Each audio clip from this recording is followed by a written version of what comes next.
this is probably going to be one of my most vulnerable videos that I've ever filmed, and I'm just going to air it out to the entire internet for whoever wants to see it, I guess.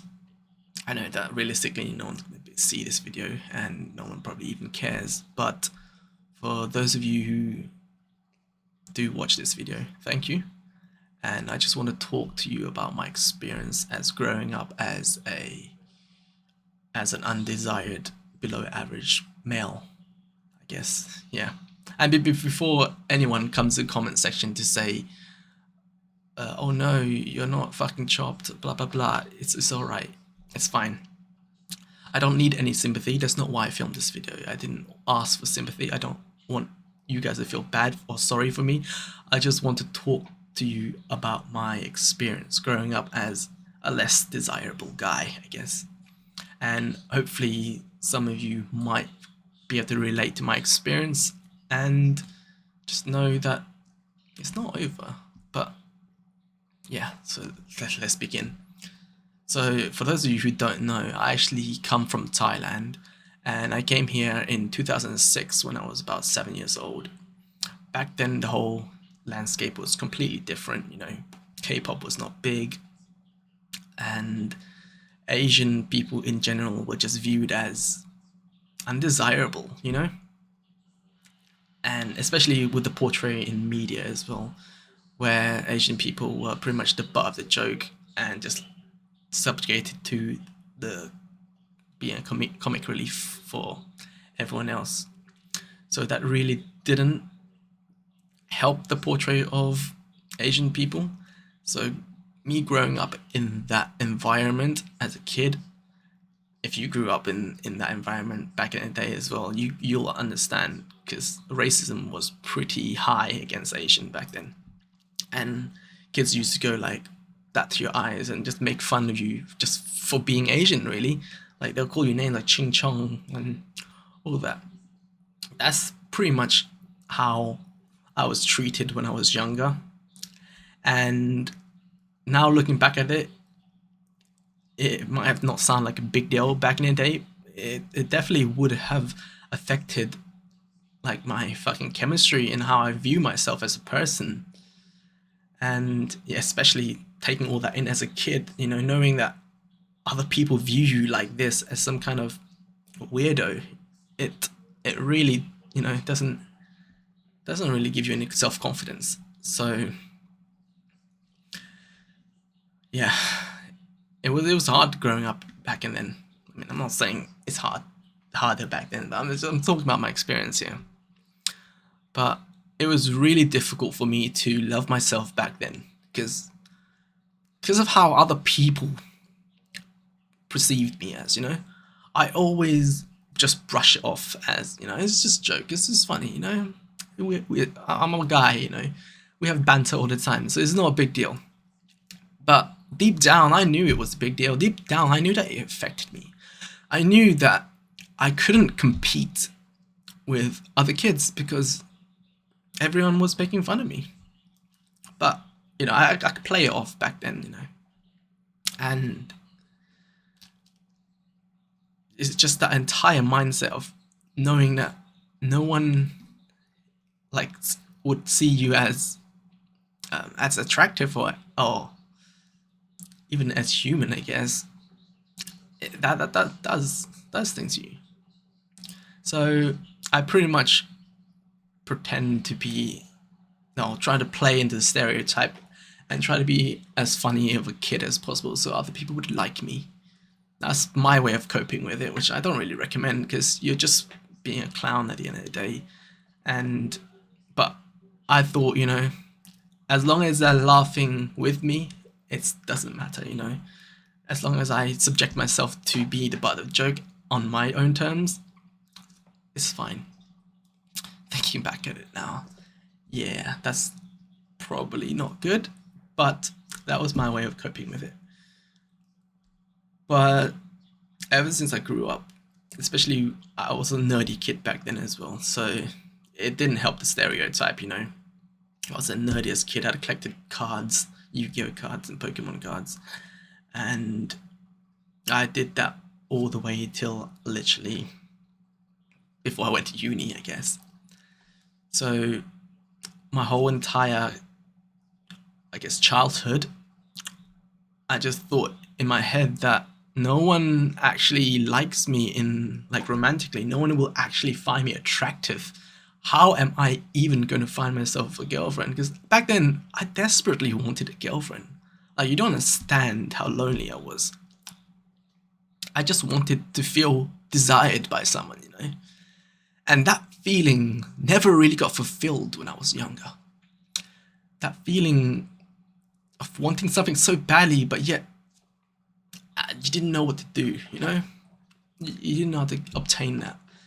So I guess I would take treatment from other people where I shouldn't have just stood my ground, you know? But it's all in the past now. It doesn't matter. What matter is what we're doing today, you know? So when I finally went to uni, I was still a nerdy kid. I was still very introverted. I was so shy as a kid. And I think part of my shyness came from the fact that I felt like a social reject the entire time when I was growing up. I didn't really feel like I had any self-worth to myself. I didn't feel like I could go toe-to-toe with anyone else, because deep down I felt like I was just undesired and ugly, physically anyway. I know that people love me for my funny personality, but that was all an act, you know, and that was just me trying to compensate for how I feel, you know. So I tried to fake it till I make it, essentially. And for those of you who knew me personally, I'm actually not tall. Yeah, so I'm 5'5", 5'6", maybe. I don't know. I'm 165 centimeters, maybe a little bit, give or take. I don't know when I last measured something. That's not the point anyway. But knowing at the time that that was literally going to be my limit when I was, 16, I was like, I felt so depressed, thinking I'm not even going to be tall enough to be desired by girls, you know? Because like my biggest insecurity growing up was being short. Because I never felt masculine whatsoever. I always was the short kid in class. And knowing at the time when I was 16 that this is going to be my maximum height spiraled me down through a path that really made me feel sorry for myself, to be honest. I felt like no matter what I do, there's nothing I can change that. And I know some of you guys can relate to this, because, I mean, I hope you guys can't relate to it, but I know it's relatable in terms of, like, people place so much value, especially women, place so much value on your height, which is a fact that you can't control. But it's fair. Like, everyone has their own preference or whatnot. It doesn't matter. But growing up, knowing that that was a key factor really made me self-loathe to the point where I just didn't want to do anything but to just compensate for my Asian features. And I never really loved the way I looked, It didn't help like that. I didn't know how to style either, but yeah, so suffice to say that I never really had anyone desiring me growing up. I didn't really have a girlfriend, to be honest, and it just really made me feel ever so much more lonely than I could ever imagine, I thought back then that no one's gonna ever love me, no one's gonna find me attractive whatsoever. I'm fucking tiny, I'm fucking ugly. Everyone makes fun of me for my Asian features. And there's just nothing I can do about it. And I felt so bad. Yeah. So I'm getting sidetracked here, talking too much. But yeah, then when university comes around, I kept on doing what I do best. Just kept, I played games quite a lot, and then I I started going to the gym slightly, but at the time, I didn't really take it serious. I didn't really care too much. But with the rise of K-pop, this was around about 2017 era now. So at this point, K-pop was starting to become pretty big, and with that, um, like Asian being portrayed in the media is starting to look better now. Starting to look better to the point where we have actually had some role model that's not fucking Jackie Chan or fucking Bruce Lee, or anyone else that's a fucking like stereotypical Asian person. So we actually start getting to see like some attractive Asians in the limelight, and I started feeling not better about myself, but it started to make me feel like, yeah, okay, we Asians can be desired. If we fit a certain mold, if we fit a certain perspective with the whole K-pop industry. And I started to heavily, and I mean heavily, leaned into that aspect just because I knew that I wanted to be desired. I wanted to be loved. And the only pathway that I thought could achieve me that if I play into the whole fantasy of, the rising K-pop stuff. So I dyed my hair. I did everything to try to pretend to be someone who I'm not, you know? Before it was just pretending to be fucking jester, fucking clown. Now I'm trying to pretend to be a fucking K-pop fucking lover, which the music is alright, but quite frankly, it's quite shit now. And whatever. I can listen to K-pop every now and then. It's not too bad, but I force myself to listen. I force myself to like K-pop just so I can be more relatable to the stereotype of those K-pop idols, Because I knew all I wanted at the end of the day was attention from pretty much women, which is what I was lacking my entire life because no girl has ever expressed any interest for me. And I still hated myself at that time, So I just kept going. I kept pretending to be something I'm not. Until I finished uni, I graduated, and thankfully, I did have one girlfriend during university, or maybe, yeah, during university, and she has actually opened my eyes to the wider world of feeling loved and beauty standards, I guess. I finally understood what it felt like to be loved. I finally understood what it felt like to be desired for the first time. And that's because I K-pop maxed, for lack of a better word. That's because I pretended to be something I'm not. But at least for a moment there, I was loved and I was desired by the opposite sex, which was a feeling I never have once felt in my life. And that felt great. It was like a high that you can't get enough of, But when she broke up with me, I was spiraling down to depression, like madly. And I just couldn't find the energy inside myself to love myself ever again, But from that experience, I really learned how to, I guess, deal with my emotions more, because after I don't know how to describe it, but you don't know what you're missing until you've had it, I guess. So now that I knew what it felt like to be loved by someone, I'm always chasing for that.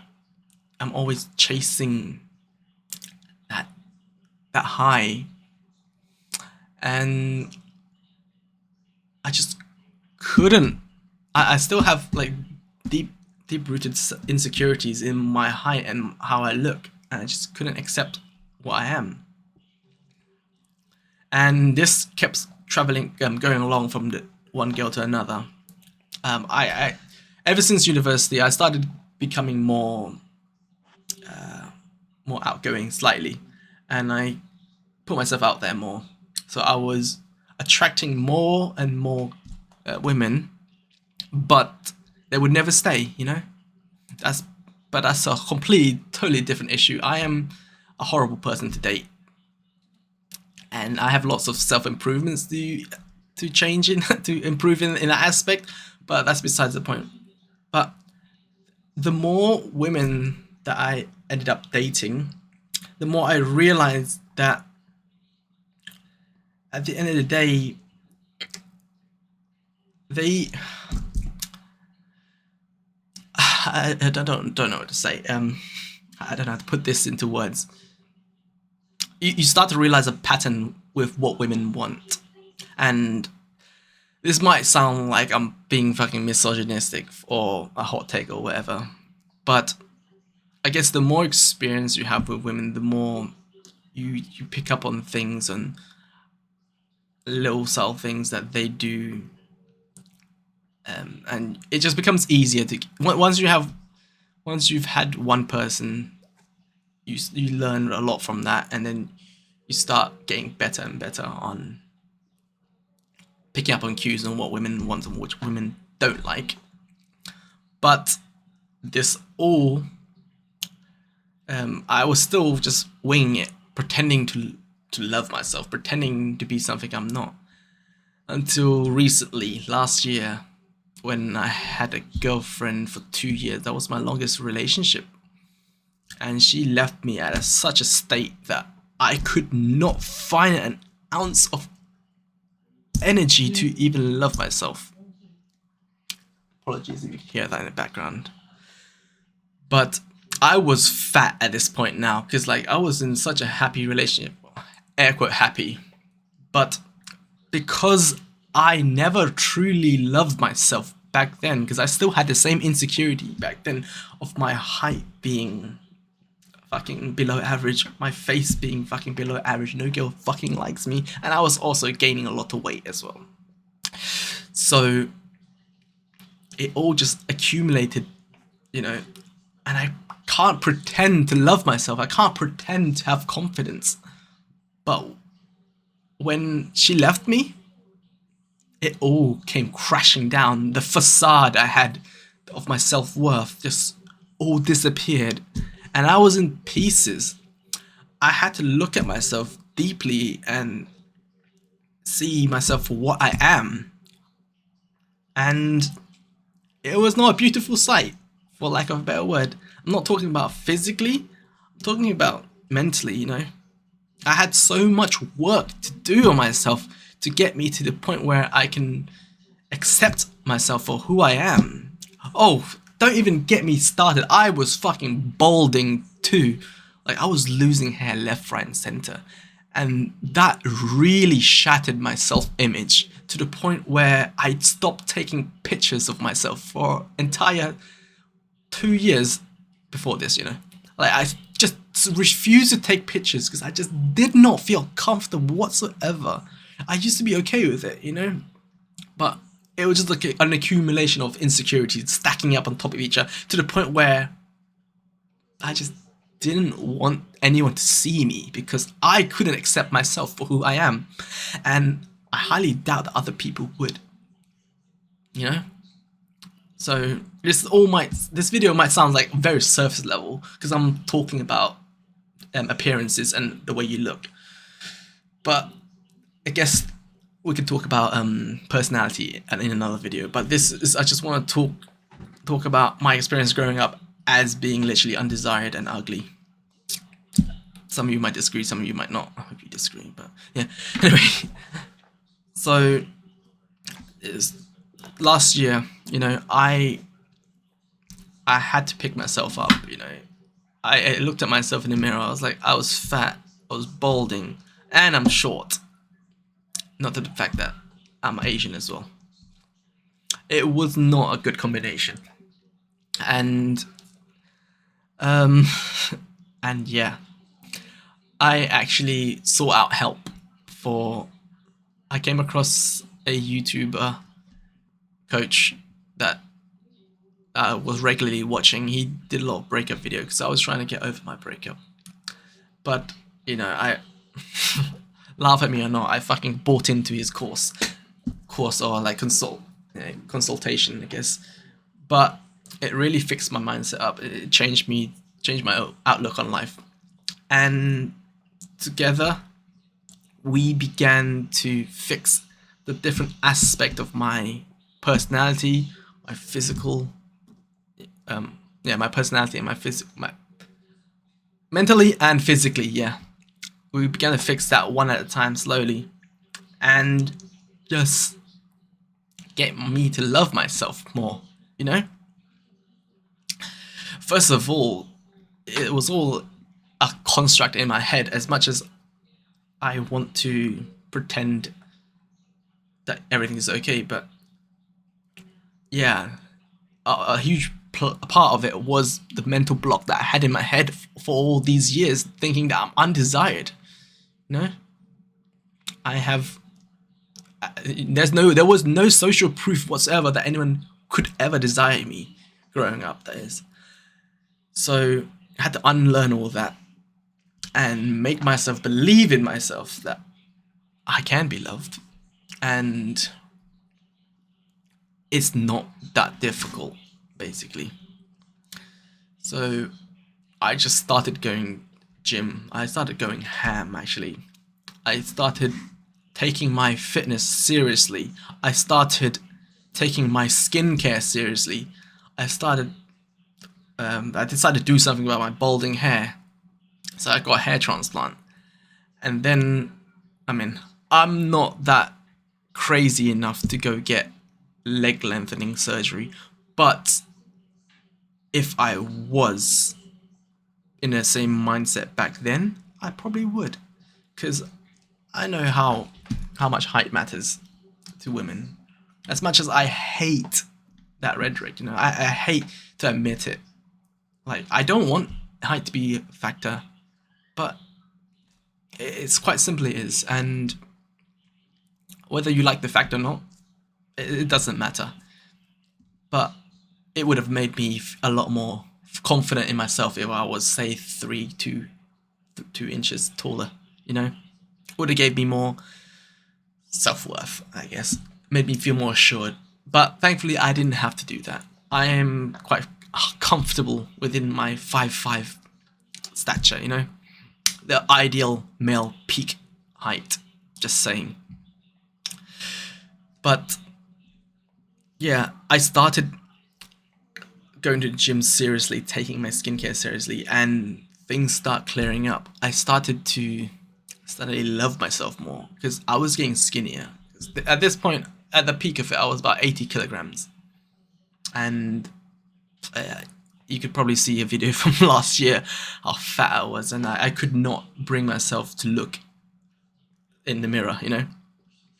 So I started working out, I started restricting my diet, I started doing everything I can to improve myself physically. Some you might still think this is coping, you know. I might just be doing all this just to look good, just so I don't have to love myself, so other people can. But yeah, so what? I'm doing it for other people, but I'm also doing it for myself. You know, I want to look good for myself, but I also know that I want other people to perceive me as good looking as well.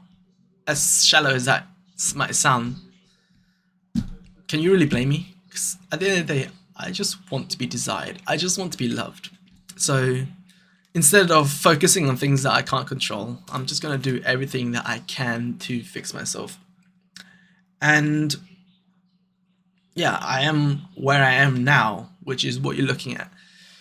I feel a lot more confident in myself. I can actually talk about my experience without feeling sorry for myself. And it's been a long journey from when I was a child feeling completely undesired clown, pretty much, to where I am now. I feel like I can conquer the world, metaphorically, of course. But I'm not saying like I'm a fucking Chad or anything, where I can just go up to the street and pull any girl I want. But I do feel that I have enough confidence in the way I carry myself, in the way I talk, and in my emotional intelligence that I no longer feel like I am worthless. I no longer feel like I don't stand a chance. I feel like it might just be my delusions, but I feel like I have a chance now, which is a lot more than what I felt back then. Back then, I felt like I had no chance. I didn't deserve anything. No one was going to love me. That's what I felt. But now, I feel like I could stand a chance at maybe finding someone. And I don't even know where I'm going with this video, to be honest. I've been talking for the past 25 minutes, which is quite impressive, to be honest. I've never recorded for a video that long, but it was getting pretty personal. But yeah,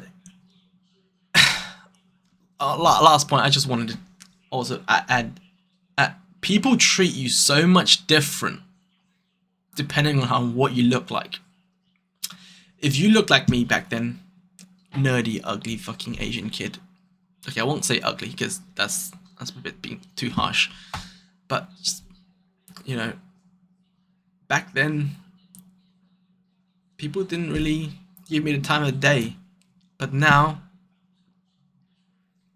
the treatment different is night and day. And as much as I hate it, pretty privilege does exist. And I might be shallow trying to conform to this, but I just want people to treat me better. And if this is the only way I have to do it, then of course I'm gonna find a way to do it as much as possible. I already know I'm not like the best looking person in the world, I've accepted that fact. And I know that I'm probably at the very best just going to be average in terms of looks for the rest of my life. And as much as I want to be delusional and think that, I could be 10 out of 10, that's never going to happen. I just didn't win the genetic lottery, unfortunately. And that's fine, because you don't have to be 10 out of 10 to find love. You don't have to be 10 out of 10 to be desired, You just need to improve yourself in areas that really truly matters, and at least be presentable. I wholeheartedly think that if you are at the point where you feel undesired and you're probably a little bit overweight and your hair is a mess, get a better haircut, lose the weight, and you'll feel a lot better in yourself, and a lot of other people will perceive you as better as well. And if you can bring yourself to at least that minimum standard of like being an average person, you are gonna fare so much better than just being someone who doesn't look after their own appearance, I don't even know if there was any point to me filming this video, but that's basically how I feel about myself. I'm trying to love myself more and more every day, as much as I can anyway. And I know that I still got work to do in terms of finding ways to accept my fate, because at the end of the day, we all got a bit of self-loathing inside us, don't we? But yeah, if you sat through this entire half an hour video, I will be fucking impressed. And I'm really grateful if you actually did watch it all, because it just exposed my insecurities, Oh, I'm just gonna make this a final point because I just thought about it right now. Growing up as well, my family would always talk about, well, my height would be the first thing that they bring up because I'm really short, and yeah, that just doesn't go well in an Asian household. You just get called out for it all the time.